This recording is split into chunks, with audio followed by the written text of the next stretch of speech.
ढोकदिया सुदूरपश्चिम निकाछौ उपस्थित सम्पूर्ण आमा बुवा दाजुभाइ दिदीबहिनीहरूलाई एकमुष्ट रूपमा जय घण्टी। आज मलाई धेरै चीज भन्न मनै छैन। किन भन्न मन छैन भने यहाँ उपस्थित सबैजनाको आँखामा, यहाँ उपस्थित सबैजनाको मनमा एउटा भावना निस्किएको छ। त्यो भावना छताछुल्ल गरी देखिएको छ। मतपत्रमा छाप लगाउने त 21 गते हो, तर मनपत्रमा छाप लागिसकेको छ। मैले भन्नुपर्ने कुराहरू धेरै छैनन्, थोरै छन्। त्यसकारणले थोरै कुराहरूलाई म निरन्तर भन्दै आइरहेको छु। हरेक चोक चौतारोमा भन्दै आएको छु। तिनै कुराहरूलाई अगाडि बढाउँछु। जनताको अधिकारलाई, जनताको मुद्दालाई, सुदूरपश्चिमको मुद्दालाई, सुदूरपश्चिमको अधिकारलाई माग बनाएर वर्षौंसम्म अल्झाउने काम अब बन्द गर्नुपर्छ। सटर त एउटा बन्द हुनुपर्छ कि हाम्रो सटर बन्द गराइदिनुस् कि यिनको सटर बन्द गराउनुस्। सटर बन्द हुन्छ। कुशासनको सटर बन्द गर्ने हो, बेथितिको सटर बन्द गर्ने हो, बेरोजगारी अशिक्षा सबै सटर बन्द गर्ने हो। एकै पटक 21 गते इतिहास लेख्ने हो, भोट हाल्ने होइन। यहाँ भूमिहीनका समस्याहरू आएका छन्। कयौं साथीहरूको समस्यालाई लिएर मानिसहरूले पार्टीको एजेन्डा बनाएर वर्षौंसम्म त्यो एजेन्डालाई पर्मानेन्ट बनाएर राखेका छन्। सधैँ त्यही एजेन्डा राख्ने, त्यसलाई भोट बैंक बनाउने। रासोपाले के गर्छ म तपाईलाई बताउँछु। रासोपाले के गर्छ? रासोपाले राजनीतिक विकृति र विसङ्गति मध्येको एक रहेको जनताको अधिकारलाई माग बनाएर हरेक चुनावमा घोषणा पत्रमा बल्याङ्ग्रे अक्षरले लेख्ने युगलाई अन्त्य गर्छ। पाइँदैन। जनताको माग हो, त्यसलाई पूरा गर्ने हो। त्यसकारणले हामीले 5 वर्षको स्थायी सरकार यसपटक मागेका छौं। पहिलो पटक नेपालको इतिहासमा कुनै राजनीतिक दलले जनतासँग कन्ट्र्याक्ट गरेको छ। जनताले भोट दिने, जनतालाई नेताले बाचा गर्ने, अनि सजाय पनि त्यही भोट दिने जनताले पाउने। अब यस्तो चल्दैन। अब यस्तो चल्दैन। बाचा जसले गरेको हो पूरा नगर्ने हो भने सजाय त्यसैले पाउने हो, जनताले सजाय पाउने होइन। यसको लागि 5 वर्षको स्थायी सरकारको हामीले अपेक्षा गरेका छौं। आज मलाई धेरै लामो केही पनि भन्नु छैन। म तमाम विशेष गरेर भारतमा काम गरिरहनुभएका सुदूरपश्चिमका दाजुभाइ दिदीबहिनीहरूलाई यहीँबाट प्रणाम गर्न चाहन्छु, सम्झना सुनाउन चाहन्छु। तपाईहरूलाई धेरै धेरै नमस्कार र सम्झना छ। मलाई थाहा छ परदेशको भूमिमा सजिलो छैन।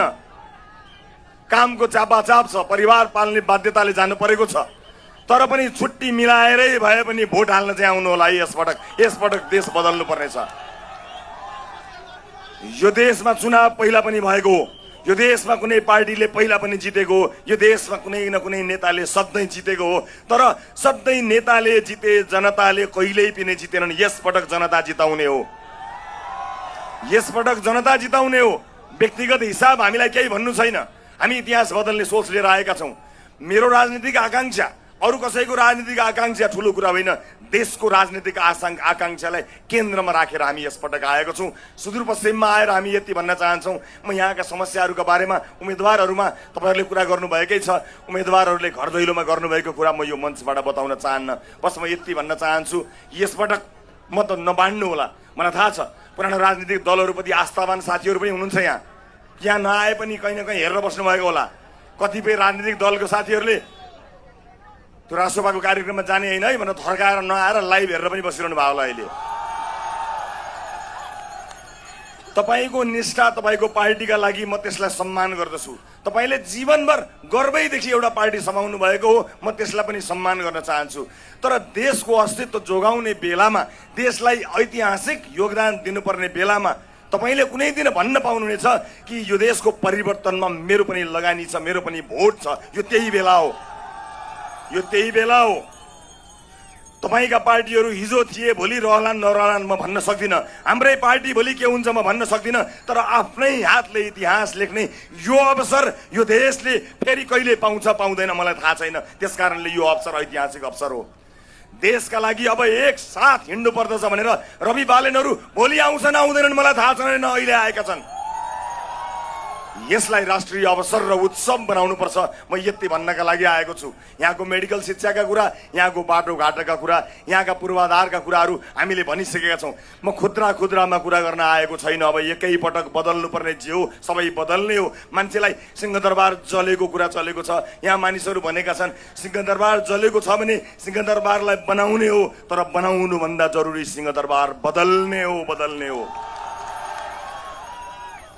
धेरै मान्छेले तपाईँलाई भ्रममा पार्न आउनेछन्। यिनीहरू आयो भने गरिबको बस्तीमा डोजर लगाउँछन् भनेर तपाईँको भोट चोर्न फेरि पनि आउलान्। तिनलाई सोध्नुहोस् 35 वर्षसम्म हाम्रो सपनाको डोजर कसले चलायो, तिनलाई सोध्नुहोस्। डोजर तिनले चलाएको, हामीले होइन। हामी बनाउनु भनेर आएका छौँ, बनाउँछौँ, हामी गर्छौँ र हामी सक्छौँ। उपस्थित आमा बुवा दाजुभाइ दिदीबहिनीहरू, विभिन्न ठाउँमा कार्यक्रमहरू रहेको र आज ढिला भएको हुनाले आउने भनेका कयौँ कार्यक्रमहरूमा हामी उपस्थित हुन सक्ने अवस्था अलिकति छैन।